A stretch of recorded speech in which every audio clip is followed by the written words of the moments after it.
Welcome to the Man Cave Podcast with Dan Casper. He is Dr. Austin Crowe, Chippewa Valley Orthopedics and Sports Medicine, joining us here this morning. Also, he will be heading out to the woods. Good morning, sir. How you doing? I'm doing fantastic. Getting ready for the opener and such. Going to be heading out. Any of your sons going with you, or is it just you solo? Yep, my oldest.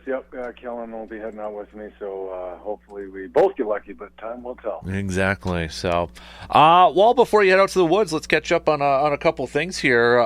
First, I want to start off with Jaire Alexander.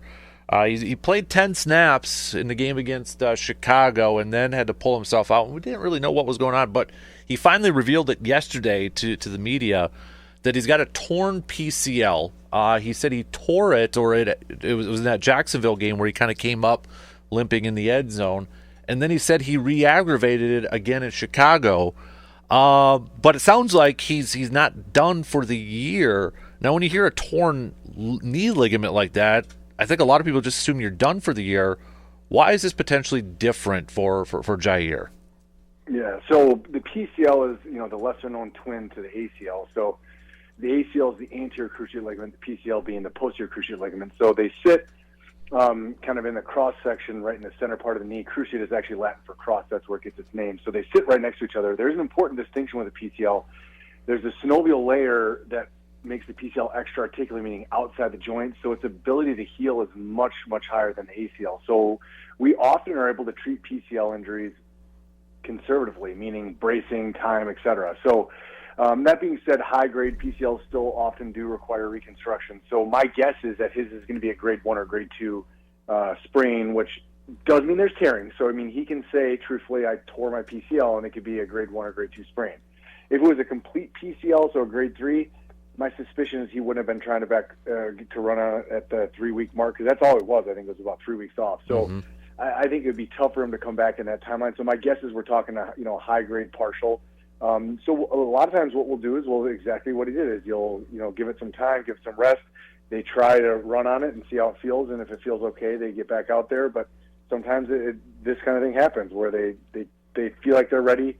They try to go full speed, and all of a sudden, like, okay, when I try cut and pivot on it, that ligament's just not solid enough. So my guess is with this re-aggravation, you're probably looking at another 2 to 4 week window.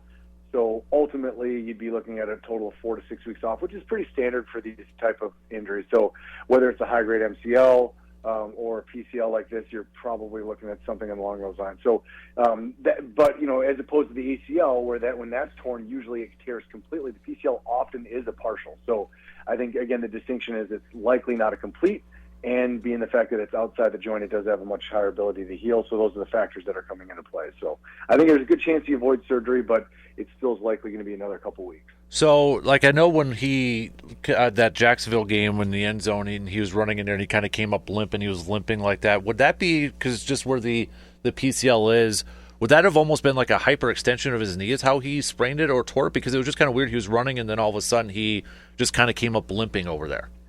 Yeah, I have to say that is not a classic mechanism for injuring the PCL. Traditionally the PCL is injured with a force directly in the front of the knee or, a high-impact twisting injury. But often then it's a multi-ligament injury, so PCL plus another ligament. So, but the PCL is what prevents the tibia from shifting backwards. So, it is possible that you have a weird hyperextension or your leg kind of sticks in the ground, your body goes forward and your tibia stays back. But those are atypical ways to injure. But, weird things do happen. So, but it's certainly when you saw it looked benign enough. You weren't like, wow, that's a bad knee injury. It didn't look like any twisted or buckled. It just all of a sudden he was limping, or at least that's from what I remember seeing that clip. Yeah. So when he says he re-aggravated it, my mind went to, okay, did he re-tear it? Was it healed and it slightly tore or anything like that? Is that basically what he's saying there, or do you think he's just like, or is that not accurate coming from Jaire? I think it could be. I think when you aggravate it suggests that one of two things. One is that it wasn't completely healed and he did kind of, quote, tear a couple fibers again. It's unlikely he retore everything, so I doubt it restarted the clock back at 0, but it could be that. Or the leg just isn't stable and there's pain and swelling associated with that. Often with ligament injuries, there's bone bruises and things along those lines. So you can have some collateral damage that causes symptoms that don't let you get back either. So Hard to say for sure. I doubt it was, again, a complete reset of the clock. So I think you're still probably looking at another 2 to 4 weeks, and he should be back. But it's hard to say for sure. So maybe he did really. But again, there was no play that it looked like the knee buckled or fell on.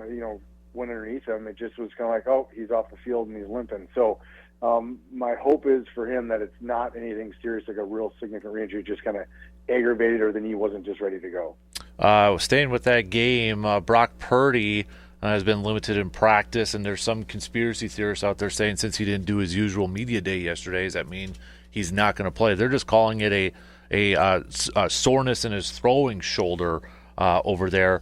What would be the biggest concern if it's just, when they say soreness, is it just like bruising? Is it just sore? Or could there be maybe some other stuff going on? There's a little bit gamesmanship perhaps with that shoulder? All the above.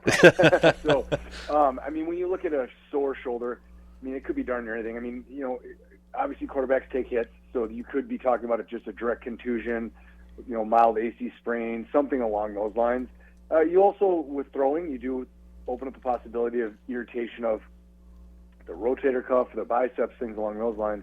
And if you remember, this is also the arm that he had surgery on. The surgery was on the elbow, but it's not uncommon when people have an injury to either the elbow or the shoulder that the other joint will occasionally get irritated just because they tend to compensate a little bit. So there could be a little bit of that as well. And he's only a couple years out from that elbow surgery. So it is possible it could be a little bit of all the above, but it's one of those things. It didn't look like he was that limp of a noodle throwing in the last game. So I don't think he'll miss it, but you never know. When you're talking about starting quarterbacks, sometimes teams are real protective and say, look, we're going to play the long-term game here, not the short-term game. That being said, the Niners are, they're not in like must-win situation, but they can't afford to lose a lot more games. So they are playing from behind right now, especially with the expectations coming into the season. So I think that comes into play too, where the team's like, look, maybe we want to sit you in rest, but we can't afford to lose these games. And going against a good opponent like the Packers, they may say, look, we got to roll the dice a little bit here.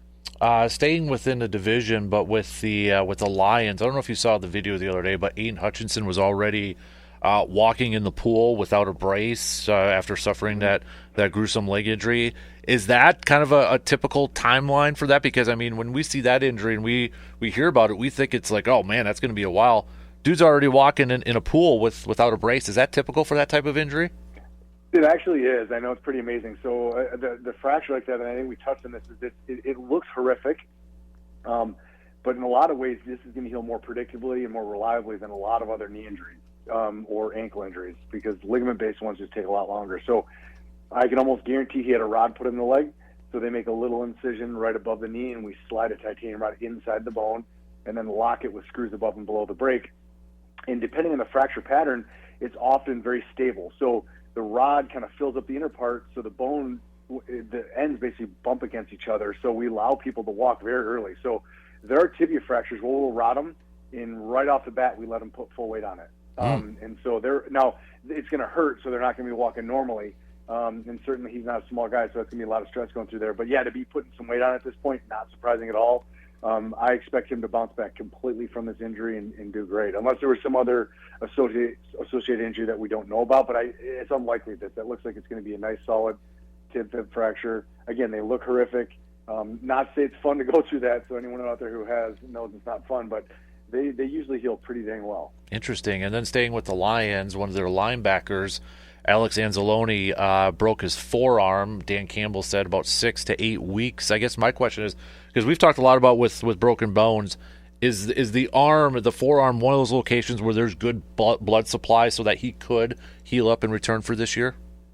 Yeah, I think so. I think it wouldn't shock me. So I'm sure he had those both plated. Yes, the upper extremity has excellent blood supply, and those bones heal very predictably. So get that plated. And then the nice thing about that, as opposed to like a tibia fracture, for example, it's hard to really brace and support that. The forearm, he could go back in a club. So, I'm trying to think. It was one of the linebackers, I want to say it was for the Panthers in the Super Bowl, 10 years ago. He had a forearm fracture maybe 2 to 4 weeks before he had it plated, and he played with a club on. I can't remember who that was. Was that Thomas Davis? I think so. That sounds right. Yeah. And so you can sometimes do that where you can plate it and support it. Now, you have to wait for the incision heal, so it can't go immediately. But sometimes these guys are back, in 2 to 4 weeks playing with Cass. Now they may, depending on where it is, they may play a little bit more slow than that, and especially with how well the Lions are doing, they may say, look, we want you back for the playoff push. But I do expect him to be back at some point this season with some kind of brace on that arm. Going to your team, he returned just a little bit ago, but how impressive was it to see TJ Hawkinson, who missed a ton of time, obviously coming back with a knee injury, but it seemed like he picked up where he left off. Like, he didn't seem like he was limited or anything like that. Yeah, no, he's done well. He took a couple hits low to that leg, and one time he kind of popped up slowly, and I think it was just the way he was getting up, but everyone's holding their breath. But, yeah, I mean, he's coming back strong, and he's going to be a much-needed weapon for us. I mean, I think that for us, we obviously have a pretty darn good receiving core, but anytime you can have the tight end open up the middle of the field and get mismatches, he is one of the best in the business at his position, and so hopefully that's going to be something that can kind of keep our offense humming. We've struggled a little bit the last couple of weeks on the offensive side of the ball. Our defense is woken back up, but if we can get both sides of the ball playing, I think we're going to be a pretty solid team. So I think he's going to be one of those key pieces. And you see guys come back from a big knee injury like that, it's always happy to see him go back. And again, I think once you kind of get to the spot where the knee feels good and they start trusting it, you can hopefully get back to the pre-injury form or close to it. I got to ask you, I mean, this guy, he's not in our division anymore, but I saw somebody talking about this. Our good friend Aaron Rodgers. I saw somebody, I can't remember. It was Boomer Esiason on his radio show, because they were trying to figure out what's wrong with Aaron Rodgers. And he said he looks like a quarterback that's he's old. But he said he looks like a quarterback that's dealing with a hamstring injury with his throws. I mean, that just seems purely speculative from a radio. I know he used to play quarterback in that, but I mean, a hamstring injury, left hamstring injury because he's not putting any weight on there. That I don't know. What's your thoughts on that? I mean, yeah, it certainly could be at his age. I mean, all jokes aside, I mean, I think if you look at what Tom Brady's done, he's kind of like ruined the quarterback position for so many, because everyone's like, yeah, no, you can play till you're 40. Like, that historically has almost never happened. I mean, there's usually a drop off, and there's a multiple reasons that happens, but one of them is the body just doesn't bounce back. I mean, those guys are out there putting their body on the line. Quarterbacks take big hits. In the NFL now, quarterbacks often have to be mobile, so they're trying to run away from elite athletes, and their body just doesn't hold up real well. So I think there is that element of, like, maybe he does have a little tweak to a hammy, maybe he does. Although usually they'll disclose that. I mean, they're supposed to. Right. So it's hard to say for sure, but maybe it's something mild and he doesn't want to talk about it. He still is. I mean, I know he was claiming he was going to come back in a week from his Achilles, but he is still one season away from a major tendon injury, so that certainly could be playing a role. And again, he is in the spring chicken, right? He is long in the tooth, where there are a lot of NFL quarterbacks whose careers have kind of peaked. And certainly that could be the case as well. So I'm not about to say he's washed up. Every once in a while you see him make a throw and you say, okay, that's the Aaron Rodgers I know. So I think he still has something left in the tank, but to think that he was, peak MVP type, caliber right now, he's not. He's just not, and I don't think he's going to get back to there. But does he have enough to do a push to the playoffs? That may be asking a lot, but maybe. But he certainly doesn't look like he was, again, peak form, and I think there's a lot of reasons for that. But could it be something like a hamstring? Yeah, I mean, I guess it could, but I agree that's completely speculation. All right, last question, and I'm only going to ask this because I've got Brandon, who's wearing his Vikings hoodie, sitting across from me, and I got to ask it too to get your guys' reaction. Saw somebody throw this out there, this kid's theory. All right, Sam Darnold might have played with the big contract. He might be out gone next year with a big contract if J.J. McCarthy's not ready. Aaron Rodgers suits up for a year for Minnesota. Your reaction? Well, it's not outside the realm of possibilities. I mean, I think there could be a 1-year stopgap in there. Would he be a candidate for it? Possibly. I think there's always a difference. I mean, in my generation, we've grown up with playing the Green Bay Packers, who have always had elite quarterback play. So you guys obviously went from Favre straight to Rodgers, and I always viewed Favre a little differently. I think a lot of people did. I mean, you begrudgingly respected him. I think a lot of the Minnesota fan base just doesn't care for Rodgers, so I think that'd be a tougher pill to swallow. Just for all the diva things that he represents. It just doesn't sit well with Midwest people. I think that's one of the reasons Rodgers maybe wasn't quite as beloved. I'm not saying he wasn't. He was obviously a great quarterback for you guys for a long time, but I think it would be just a little harder for me to see him as opposed to what Favre did. But could it happen? I mean, if you look at the path, it's obviously a little ironic. It's, to the Jets, to the Vikings. I mean, that'd be obviously the exact same path that Favre took.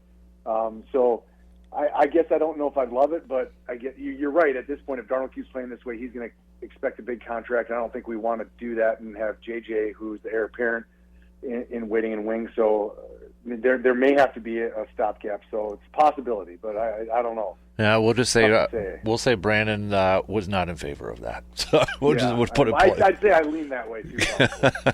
Well, hey, we appreciate it, man. We're off next week too for next Friday, so I want to wish you and your family a very happy Thanksgiving. Best of luck to you and your son out in the woods. Keep us posted. Appreciate the time as always, buddy, and we'll catch up soon. Okay. Yeah, absolutely. Good luck to you and all the other hunters. Stay safe out there. Absolutely. He's Dr. Austin Crowe, Chippewa Valley Orthopedics and Sports Medicine, joining us here this morning. Take a quick break. We'll go from Austin to Brandenburg. He's coming up here in just like 2 minutes.